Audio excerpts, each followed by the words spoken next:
کربلا، تاریخ کا جغرافیہ۔ ایمان اور آزادی انسان کو فیصلے کی قوت عطا کرتے ہیں۔ یقیناً آپ ایسے عظیم انسانوں کو جانتے ہوں گے کہ جو اپنے بڑے فیصلوں کے ساتھ معاشرے کی بلند ترین سطح سے طلوع ہوئے ہیں۔ 61 ہجری کا محرم الحرام، جو کہ قمری سال کا آغاز ہے، کے ابتدائی دنوں میں کربلا کی سرزمین پر یزید ابن معاویہ کی خلافت پر اعتقاد رکھنے والے 35,000 سپاہیوں کا لشکر عمر ابن سعد کی سپہ سالاری میں حسین ابن علی علیہ السلام اور آپ کے ساتھیوں، جو تاریخ میں 72 تن کے عنوان سے جانے جاتے ہیں، کے سامنے آ کر کھڑا ہو گیا۔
حضرت محمد صلی اللہ علیہ وآلہ وسلم 40 سال کی عمر میں شہر مکہ میں پروردگار عالم کی جانب سے منصب نبوت و رسالت پر مبعوث ہوئے۔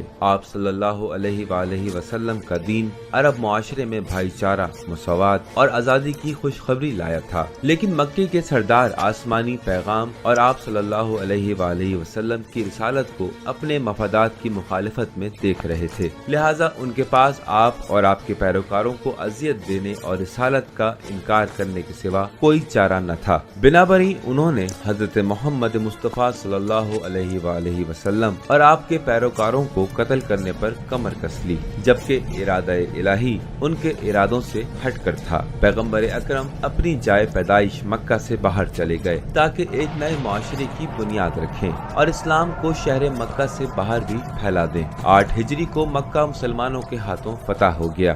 صدائے اسلام جزیرۃ العرب کی سرحدوں سے باہر گونجنے لگی، لیکن پیغمبر اکرم کے دین اور آپ کی تعلیمات میں تحریفات نے جگہ بنا لی۔ وہ قبائل کہ جن کی جڑیں حضرت محمد کے آنے سے خشک ہو گئی تھیں، انہوں نے تحریفات اور خوف و ہراس پھیلانے سے دوبارہ معاشرے میں اپنے شاخ و برگ پیدا کر لیے۔ خاتم النبیین کے داماد امام حسین کے والد گرامی امام علی علیہ السلام نے پیغمبر اکرم کی رحلت کے بعد بہت سخت دور گزارا۔ انہوں نے 25 سال تک خاموشی اور نیز 5 سال اپنی خلافت کے دور میں ہر طرح کے فساد، تحریفات اور بدعتوں کا مقابلہ کیا، لیکن معاویہ ابن ابی سفیان، جو فتح مکہ کے بعد حضرت محمد مصطفیٰ صلی اللہ علیہ وآلہ وسلم اور آپ کے ساتھیوں کے ہمراہ ہو گیا تھا، جھوٹے اور فریبانہ وعدوں کے ساتھ سادہ لوح اور کمزور ایمان لوگوں کو اپنے ساتھ ملانے اور خلافت پر قبضہ کرنے میں کامیاب ہو گیا۔ 60 ہجری کی 15 شعبان کو معاویہ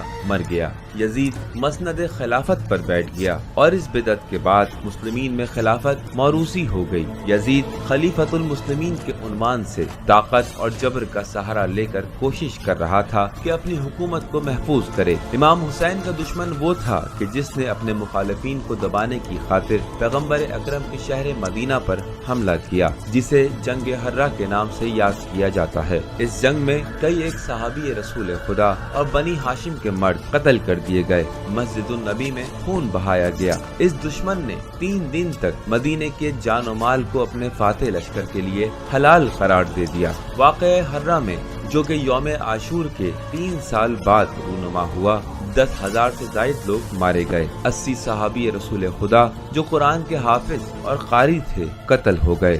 800 ناجائز ہم ٹھہرائے گئے۔ مدینے کی اکثر عورتوں اور لڑکیوں کی عصمت دری کی گئی۔ جب میرا خط تم تک پہنچے تو حسین ابن علی اور عبداللہ ابن زبیر کو حاضر کرو اور ان دونوں سے بیعت لو، اور اگر وہ قبول نہ کریں تو ان دونوں کے سر تن سے جدا کر دو۔ امام حسین علیہ السلام یزید کی بیعت نہیں کرنا چاہتے تھے۔ اسی بنا پر آپ نے اپنے بھائی محمد حنفیہ کے نام ایک خط کی صورت میں اپنی وصیت تحریر فرمائی۔ میں خود غرضی یا آسائش پسند زندگی گزارنے یا فساد برپا کرنے کی خاطر مدینہ سے نہیں نکل رہا ہوں، بلکہ میرے اس سفر کا مقصد امر بالمعروف نہی عن المنکر، امت میں موجود انحراف کی اصلاح، اپنے جد رسول اللہ صلی اللہ علیہ کی دستور و سنت اور پدر بزرگوار علی ابن ابی طالب علیہ السلام کے طریقہ کار کو زندہ رکھنا ہے۔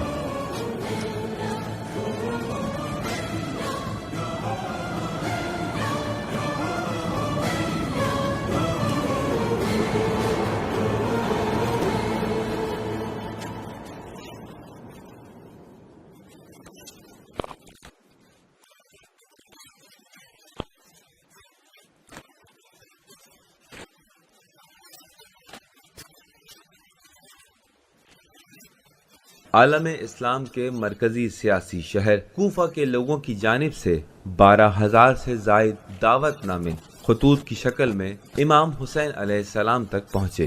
امام حسین نے صورتحال کا جائزہ لینے اور خطوط کی حقیقت جاننے کی خاطر اپنے چچا زاد بھائی مسلم بن عقیل کو کوفہ روانہ کیا۔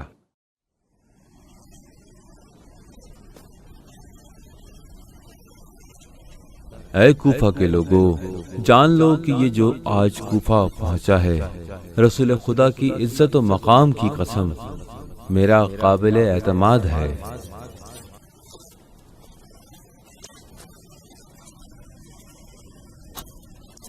ابتدا میں مسلم نے اندازہ لگایا کہ کوفے میں امام حسین کی آمد کے لیے حالات سازگار ہیں، لہٰذا انہوں نے خط لکھ کر امام حسین علیہ السلام کو کوفہ آ جانے کی تائید کر دی۔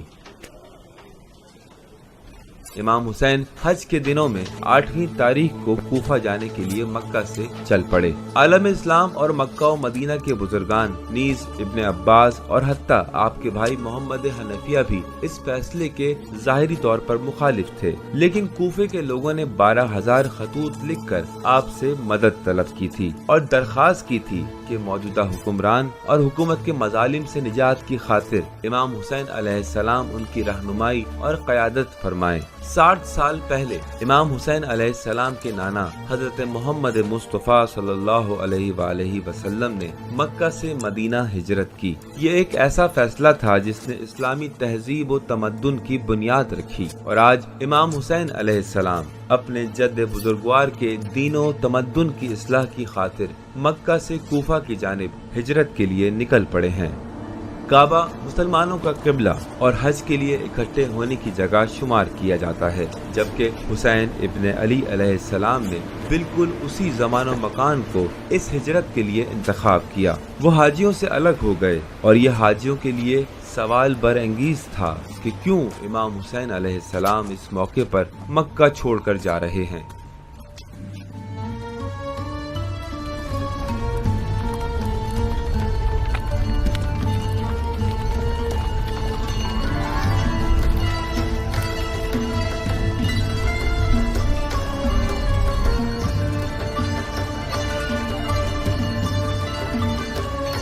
تاریخ میں یہ جملہ بار بار سنا گیا کہ حسین علیہ السلام راستے بھر ہر منزل پر داخل ہوتے وقت یا وہاں سے نکلتے ہوئے زیر لب یہ جملے زمزمہ کرتے تھے۔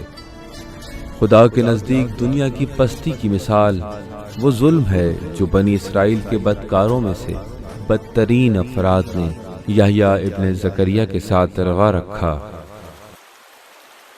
زیاد ابن ابی ہے، یعنی وہ زیاد جس کا کوئی ایک باپ نہیں۔ عبداللہ ابن زیاد ایسے شخص کا بیٹا تھا۔ اس کا باپ اس نام سے شہرت رکھتا تھا، ماہر سیاستدان جسے یزید نے ذمہ داری سونپی کہ حسین ابن علی سے بیعت لو۔ اسی بنا پر اسے کوفے کی گورنری پر تعینات کیا گیا۔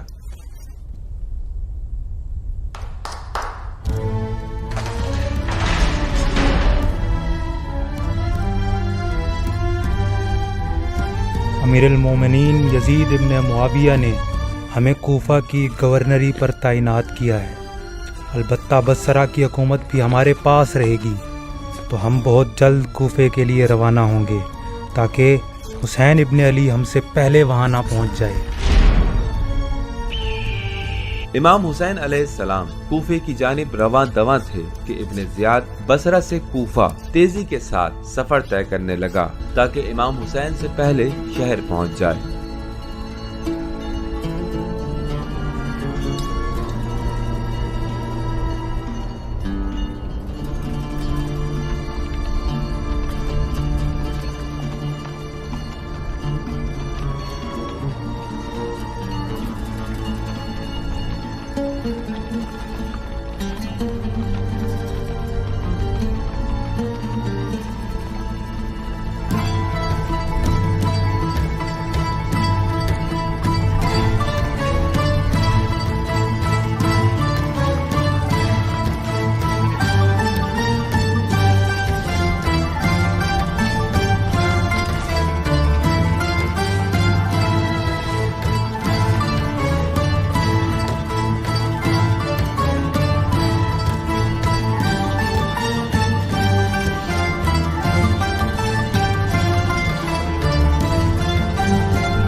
عرب کا مشہور شاعر فرزدق نے کوفے کے راستے میں امام کی زیارت کی۔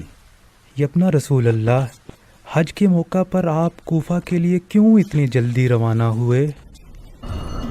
اگر میں جلدی نہ کرتا تو مکہ میں مجھے گرفتار کر لیا جاتا اور خدا کے گھر میں میرا خون بہا کر احترام کعبہ کو پائمال کر دیا جاتا۔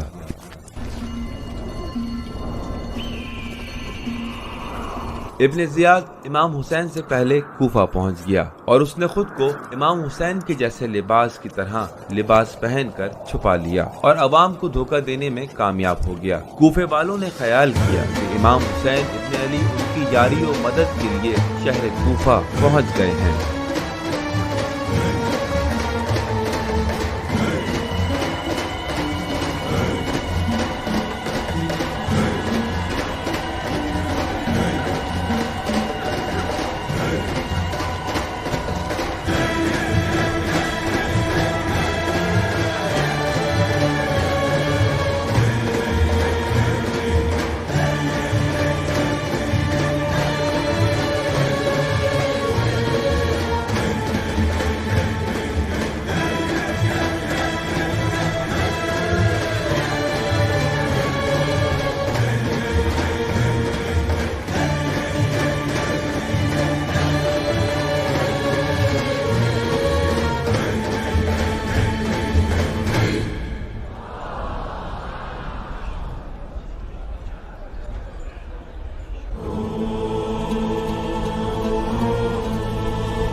ابن زیاد کی جانب سے خدا کے حمایت یافتہ امیر المومنین کے حضور اطلاع عرض ہے کہ اتحاد کو پارا پارا کرنے والا مسلم ابن عقیل کوفہ آ پہنچا اور ہانی ابن عروہ کے گھر پناہ گزین ہوا۔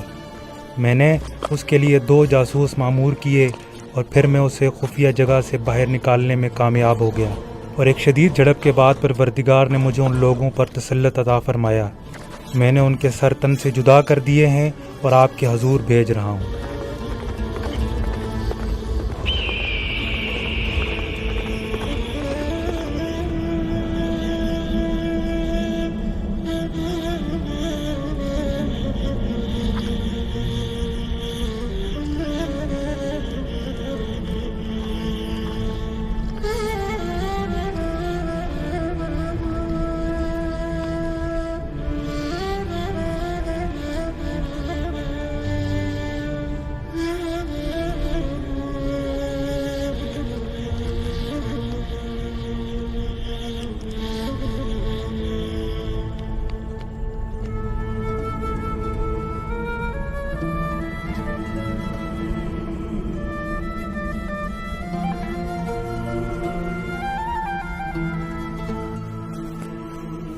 انا للہ و انا الیہ راجعون۔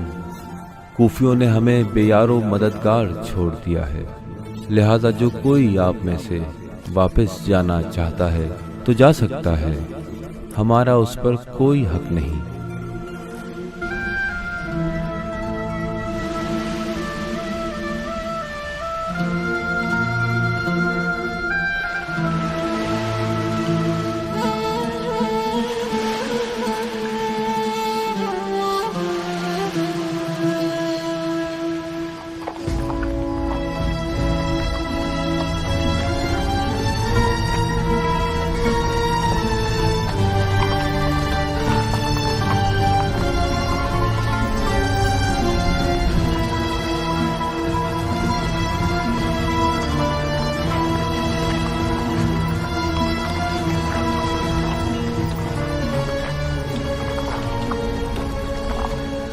امام حسین نے اپنے ساتھیوں کو شہادت مسلم کی خبر دے دی تاکہ سب لوگ کوفے کے تازہ حالات سے آگاہ ہو جائیں۔ امام حسین علیہ السلام نے انہیں ٹھہرنے یا واپس چلے جانے کے بارے میں اختیار دے دیا۔ اس کے بعد منزل بے منزل امام حسین کا کاروان چھوٹا ہوتا چلا گیا۔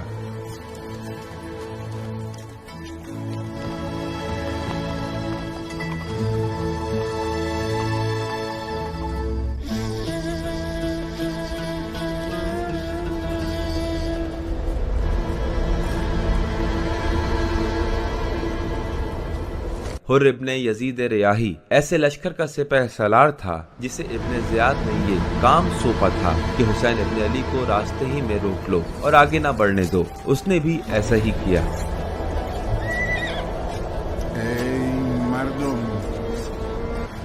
اے لوگو، میں امیر المومنین علی اور دختر پیغمبر فاطمہ کا بیٹا ہوں۔ پیغمبر خدا فرماتے ہیں، جو کوئی ظالم و فاسق حکمران کو دیکھے کہ وہ خدا کے حرام کو حلال قرار دے رہا ہے اور خدا کے وعدے کو توڑ رہا ہے اور سنت پیغمبر کی مخالفت کر رہا ہے، خدا اور خلق خدا کے درمیان ظلم و ستم سے کام لے رہا ہے اور کردار یا گفتار کے ساتھ اپنے گناہوں پر اصرار کرتا ہے، تو خدا کی طرف سے اس پر لازم ہے کہ اسے برے انجام تک پہنچائے۔ ذو حسم کے مقام پر امام حسین علیہ السلام نے اپنے پیاسے لشکر کو سیراب کیا اور پھر حر کے اصرار اور مجبور کرنے پر طے پایا کہ یہاں سے کاروان کے سفر کا رخ مدینہ یا کوفے کی طرف نہ ہوگا۔ قصر بنی مقاتل کے مقام پر امام حسین کا عبید اللہ ابن حر جوفی سے سامنا ہوا، جو ایک جنگجو اور عرب کا نامدار آدمی تھا، لیکن تاریخ میں اس کے کردار اور شک کرنے کی عادت پر بہت سے سوالات اٹھائے گئے ہیں۔ البتہ اس مرتبہ وہ جس شک میں مبتلا ہوا وہ سب سے اہم تھا۔ یہ ملاقات کربلا پہنچنے سے پہلے آخری مقام پر ہوئی۔ امام حسین کی جانب سے یہ واحد ملاقات تھی جس میں امام حسین نے مدد طلب کرنے کا تقاضا کیا۔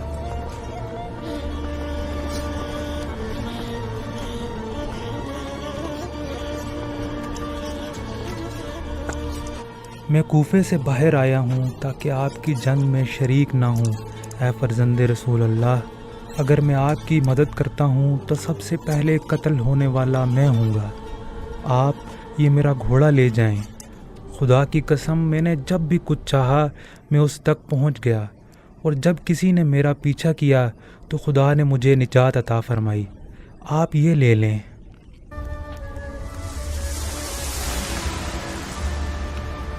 ہمیں تمہارے گھوڑے کی ضرورت نہیں، یہاں سے دور چلے جاؤ اور کوشش کرنا کہ ہماری مخالفت میں نہ کھڑے ہو جاؤ، کیونکہ اگر کوئی ہمارے خاندان کی فریاد سنے اور جواب نہ دے تو پروردگار عالم اسے منہ کے بل جہنم کی آگ میں ڈال دے گا۔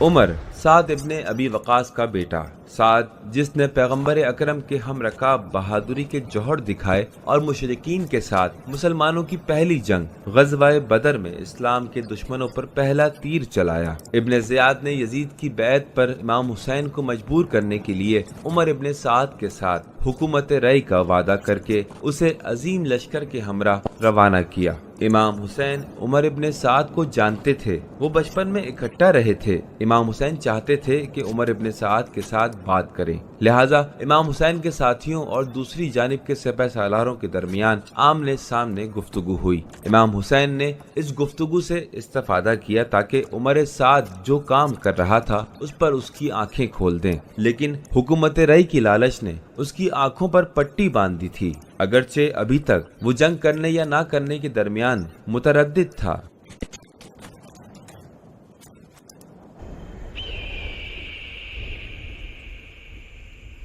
اللہ اکبر، اللہ اکبر، اشہد ان لا الہ الا اللہ۔ امیر المومنین نے آپ حضرات کی عزت افزائی کی ہے اور مجھے تحریری حکم دیا ہے کہ میں 4000 دینار اور 200 درہم آپ کے مابین تقسیم کر دوں اور آپ کو اپنے دشمن حسین ابن علی کے ساتھ جنگ کی خاطر باہر لے جاؤں، لہٰذا آپ غور سے سنیں اور اس پر تعمیل کریں۔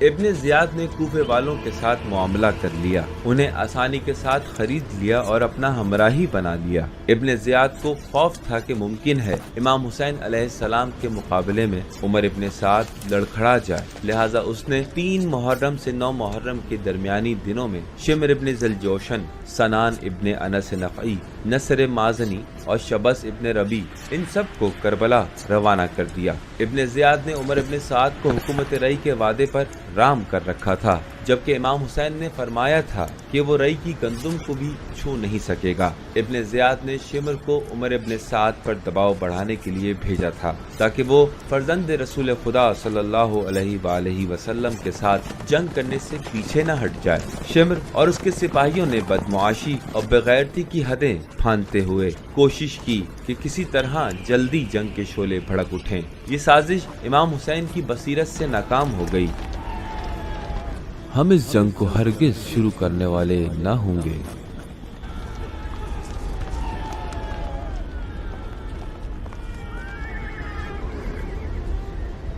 ساتویں محرم کے دن عمر ابن سعد نے 500 سپاہیوں کو فرات کے کنارے تعینات کر دیا تاکہ حسین ابن علی اور آپ کے اہل و عیال نیز ساتھیوں تک پانی نہ پہنچ پائے۔ امام حسین علیہ السلام نے حکم دیا کہ خیموں کے پیچھے ایک خندق کھودی جائے تاکہ پچھلی طرف سے دشمن کے اچانک حملے یا جاسوسی کے کام میں رکاوٹ پیدا کر دی جائے، یا شاید 10 محرم کی عصر اور اپنی شہادت کے بعد پیش آنے والے واقعات کے بارے میں فکر مند تھے۔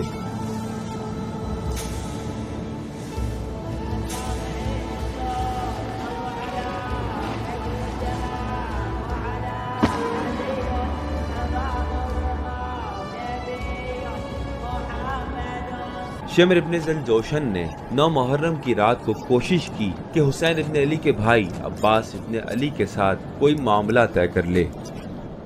شمر حضرت عباس اور جناب ام البنین کے دوسرے بیٹوں کے نام جو امان نامہ لایا تھا اس کی بنیاد پر اس نے چاہا کہ امام حسین کے لشکر کو کمزور کر دے، اور جب حضرت عباس کی باری آئی تو انہوں نے اپنے وعدے کو وفا اور خیموں کی حفاظت کرتے ہوئے ان تمام بد عہد مسلمانوں کے سامنے سینہ تان لیا۔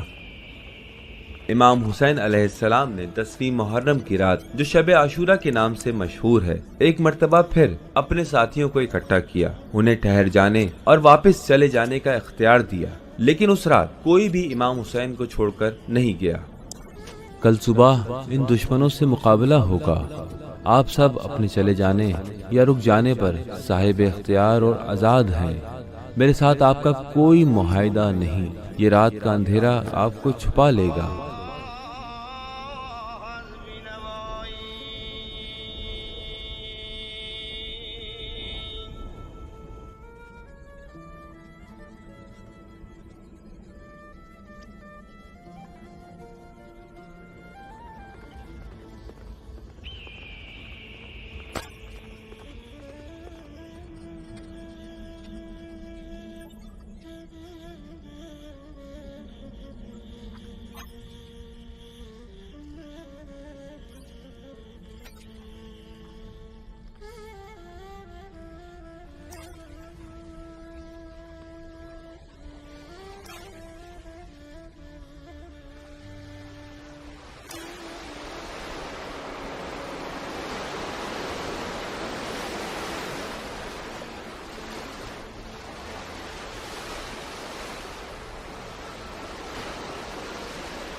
میرے مقام و منصب کو سمجھو اور غور کرو کہ میں کون ہوں، اپنے بارے میں سوچو اور خود سے پوچھو کہ کیا مجھے قتل کرنا یا حتیٰ میری بے حرمتی کرنا تمہارے لیے جائز ہے؟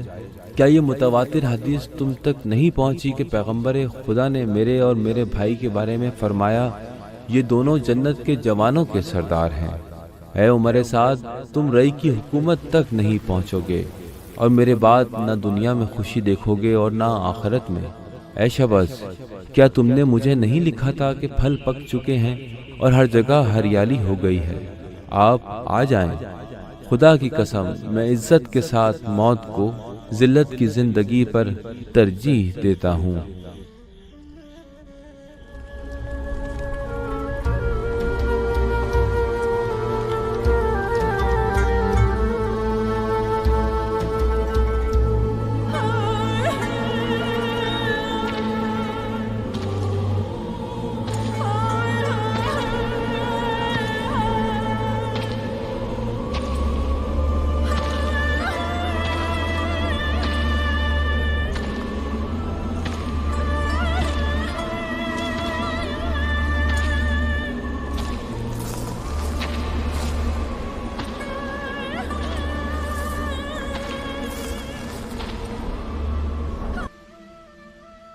حر ابن یزید ریاحی نے امام حسین علیہ السلام کا راستہ روکا تھا، اس نے آپ کے قافلے کو کربلا سے آگے نہیں بڑھنے دیا تھا، لیکن امام حسین علیہ السلام کے محبین اور شہدائے کربلا کے نزدیک وہ ایسا شخص ہے جو ایک لمحے میں نجات پانے والوں میں شامل ہو گیا۔ ایک لمحہ تھا کہ جس میں اس نے فیصلہ اور انتخاب کرنا تھا۔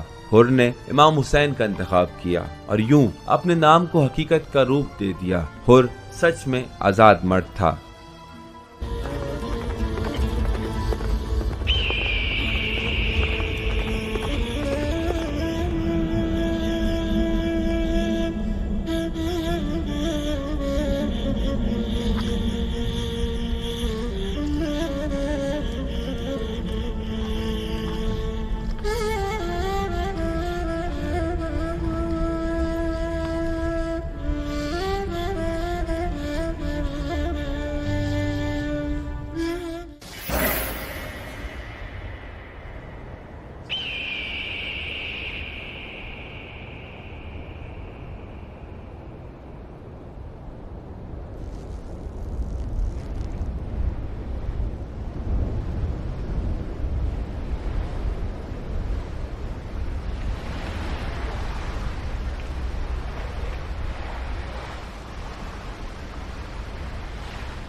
گواہ رہنا کہ میں عمر ابن سعد ان کی طرف سب سے پہلا تیر چلا رہا ہوں۔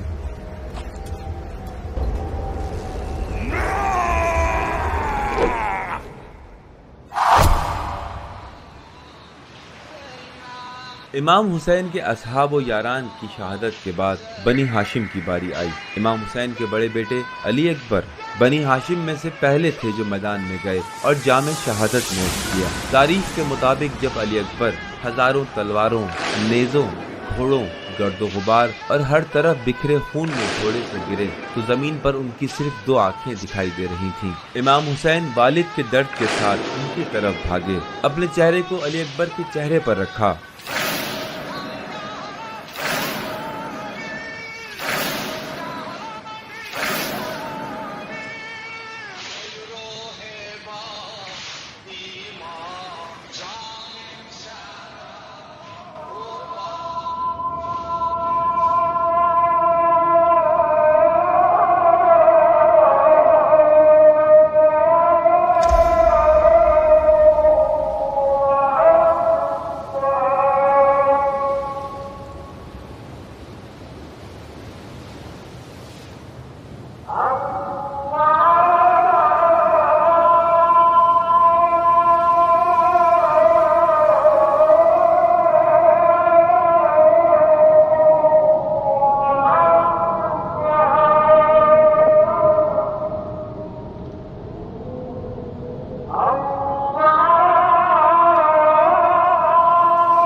حضرت عباس ابو الفضل العباس قمر بنی ہاشم سقاء علمدار کربلا عباس سردار تھے۔ جب عباس کا نام لیا جاتا یا ان کی آواز آتی تو نا امید دلوں کی ڈھارس ہو جاتی۔ عاشورہ سے پہلے حتیٰ 7 محرم کے بعد بھی جناب عباس نے کئی مرتبہ یزیدی لشکر کو پیچھے دھکیلا تھا اور علقمہ تک پہنچ گئے تھے۔ عباس کا نام پانی اور سکائی کے ساتھ ہمیشہ کے لیے جڑ گیا ہے۔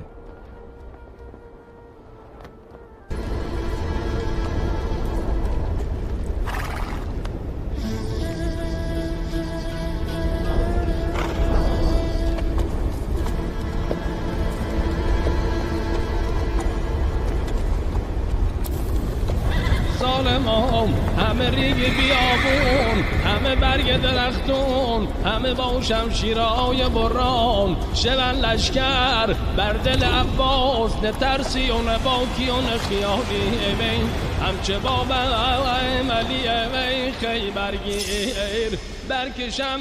تو میخوای آب بنوشی عباس، دور از ادبه، دور از انصافه، بچای حسین چشمای حسین چشمای.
يا أبا الفضل.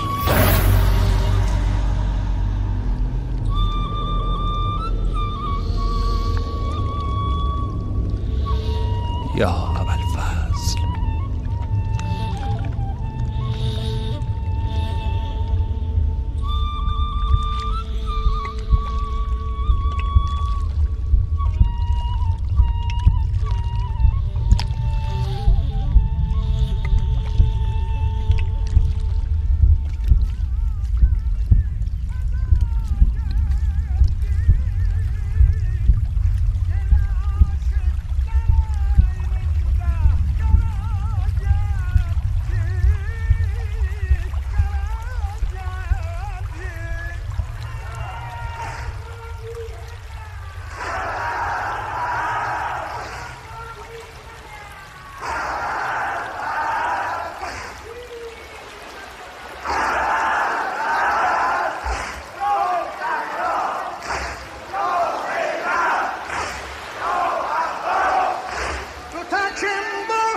امام حسین آخری مرتبہ وداع اور خدا حافظی کے لیے خیموں میں گئے، اپنے بچے کو ہاتھوں میں لیا اور میدان میں پہنچے، لیکن اچانک علی اصغر کے گلے کے نیچے ہاتھ میں گرمی محسوس ہوئی۔ حرملہ 2 بھل والے تیر کے ساتھ علی اصغر کے گلے کا نشانہ لے چکا تھا۔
کیا کوئی ہے مدد کرنے والا کہ خدا کی خاطر ہماری مدد کرے؟ یا ایتها النفس المطمئنہ ارجعی الى ربک راضیة مرضیة فادخلی فی عبادی وادخلی جنتی۔ کیا کوئی ہے مدد کرنے والا کہ خدا کی خاطر ہماری مدد کرے؟ اس موقع پر امام حسین کی جانب سے مدد طلب کرنے کا کیا معنی ہو سکتا ہے؟ اگر کوئی مدد کے لیے آ بھی جاتا تو کیا امام حسین قتل نہ ہوتے؟ یہ مدد طلب کرنا اپنے لیے تھا یا اپنی شہادت کے بعد دین کے لیے تھا؟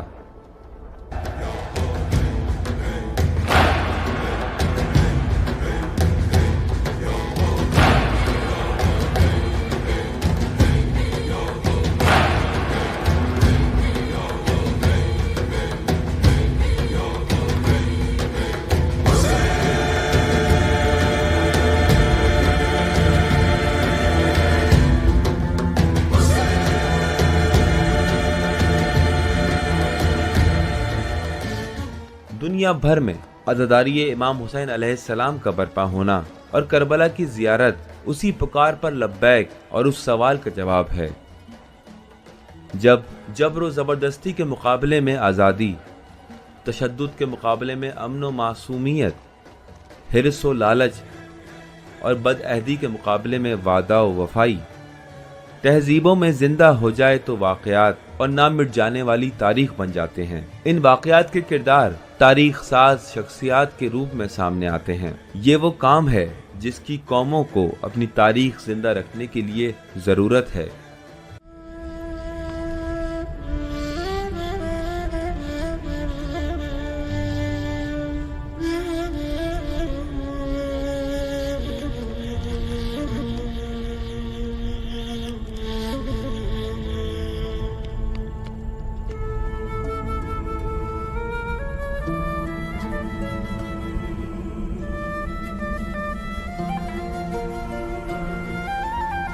امام حسین علیہ السلام کی بہنیں جناب زینب و ام کلثوم اور امام حسین کے بیٹے زندہ بچ جانے والے اکیلے مرد میدان امام سجاد علیہ السلام کہ آپ کے بارے میں بتایا جاتا ہے کہ آپ کا جسم زخمی تھا اور جنگ کے زخم تھے، لیکن آپ کے خطبوں نے یزید کے محل میں لرزہ طاری کر دیا تھا۔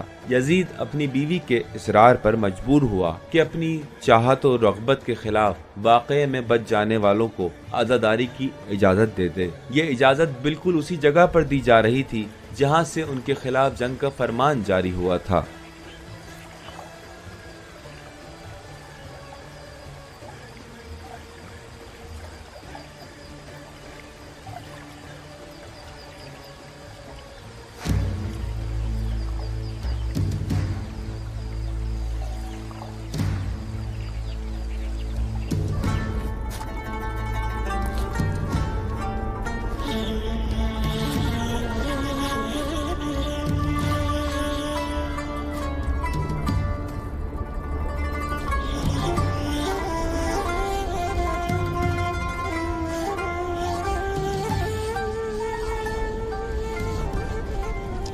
جابر ابن عبداللہ انصاری پیغمبر اکرم صلی اللہ علیہ وآلہ وسلم کے بزرگ ترین صحابی سید الشہداء کے پہلے زائر تھے۔ وہ 40 کے دن عطیہ کے ہمراہ کربلا پہنچے۔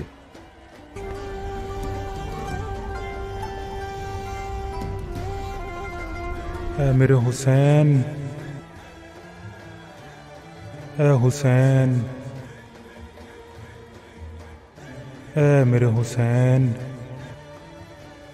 کیا کوئی دوست اپنے دوست کا جواب نہیں دیتا؟ میں گواہی دیتا ہوں کہ تم خاتم النبیین کے بیٹے ہو، امیر المومنین کے بیٹے ہو، دختر پیغمبر فاطمہ نساء العالمین میں بہترین کے بیٹے ہو۔ تم نے پاکیزہ زندگی گزاری اور پاکیزہ موت پائی، لیکن مومنین کے دل تیری جدائی میں تڑپ رہے ہیں۔ خدا کا درود و سلام ہو تم پر۔ میں گواہی دیتا ہوں کہ تم اسی راستے پر چلے ہو جس پر تمہارا بھائی یحییٰ ابن زکریا چلا تھا۔ آپ سب پر سلام ہو کہ آپ حسین کے راستے پر فدا ہو گئے اور اس کی رکاب میں جان دے دی۔ آپ سب نے کافروں کے ساتھ جہاد کیا اور اس قدر خدا کی عبادت کی کہ بالآخر شہادت سے ہمکنار ہو گئے۔ اس خدا کی قسم جس نے محمد کو پیغمبری پر مبعوث کیا، جو کارنامہ آپ نے انجام دیا ہے ہم بھی اس میں شریک ہیں۔ خدا کی قسم میری اور میرے دوستوں کی نیت بھی اسی کام کے بارے میں ہے جو حسین اور اس کے ساتھیوں نے انجام دیا۔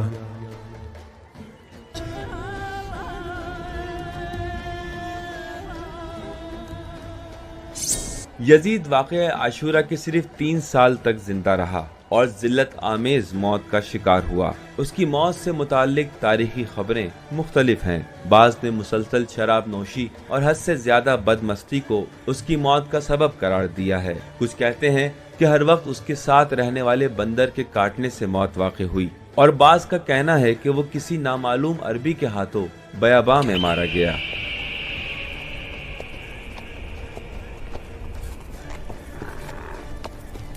ایک مرتبہ یزید ہرن کا شکار کھیلتے ہوئے راستہ گم کرنے کی بنا پر اپنے نوکروں اور سپاہیوں سے دور ہو گیا اور ایک کنویں کے پاس کسی نامعلوم عرب سے ملا جس نے اس کا قتل کر دیا۔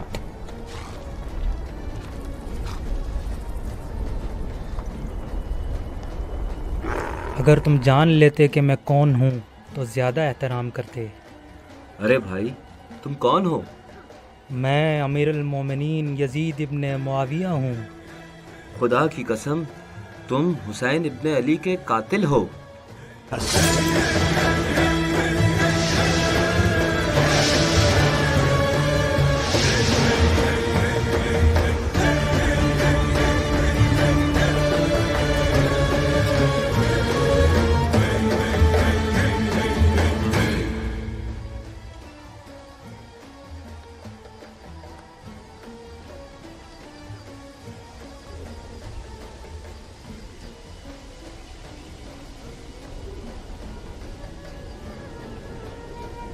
سدر کا پودا جسے اردو میں بیری کا پودا کہا جاتا ہے، پہلی نشانی ہے کہ جسے فاتح کوفہ عبید اللہ کے بیٹے مختار ثقفی نے کربلا میں لگایا۔ اس نے امام حسین علیہ السلام اور شہدائے کربلا کا سخت انتقام لیا۔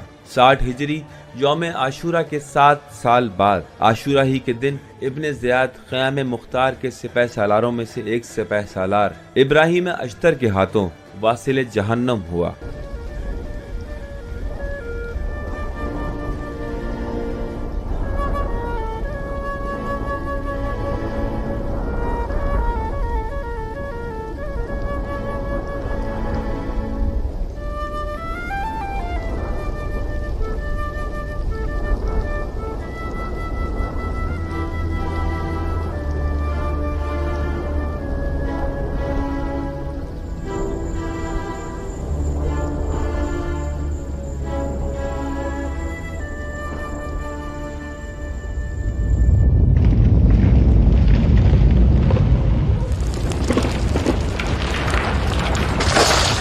عاشورہ کے دن سے جو سپاہ ظاہری طور پر میدان میں کامیاب ہوئی تھی، روز اول سے حسین علیہ السلام کی عظمت کو مٹانے کے در پہ تھی۔ وہ چاہتے تھے کہ نہ کوئی سرزمین کربلا کا پوچھے اور نہ یہاں قتل ہونے والوں کی تفصیلات معلوم ہو سکیں، لیکن زمانے کی کروٹوں نے اس ارادے کے خلاف فیصلہ سنایا، کیونکہ خدا کا جلایا ہوا چراغ کسی کے ہاتھوں یا پھوکوں سے بجھایا نہیں جا سکتا۔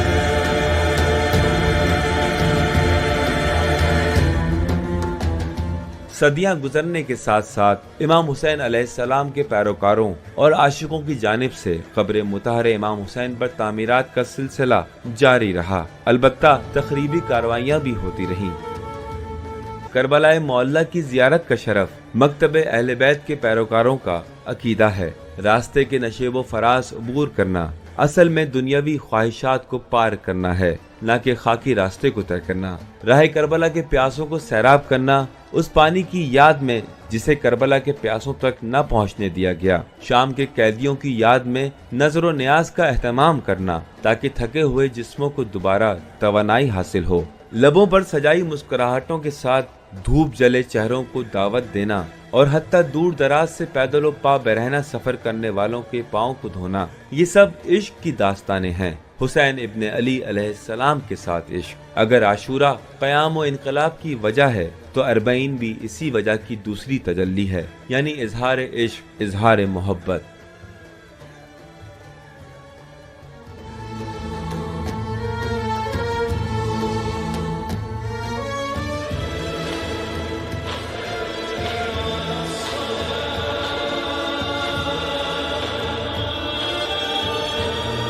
سالانہ کروڑوں لوگ دنیا بھر سے اربعین کے دنوں میں کربلا پہنچتے ہیں، اور ان کا یہ اجتماع دنیا کا سب سے بڑا انسانی اجتماع ہے۔ پیغمبر اسلام ختمی مرتبہ حضرت محمد مصطفیٰ صلی اللہ علیہ وآلہ وسلم نے فرمایا، بے شک حسین ہدایت کا چراغ اور نجات کی کشتی ہیں۔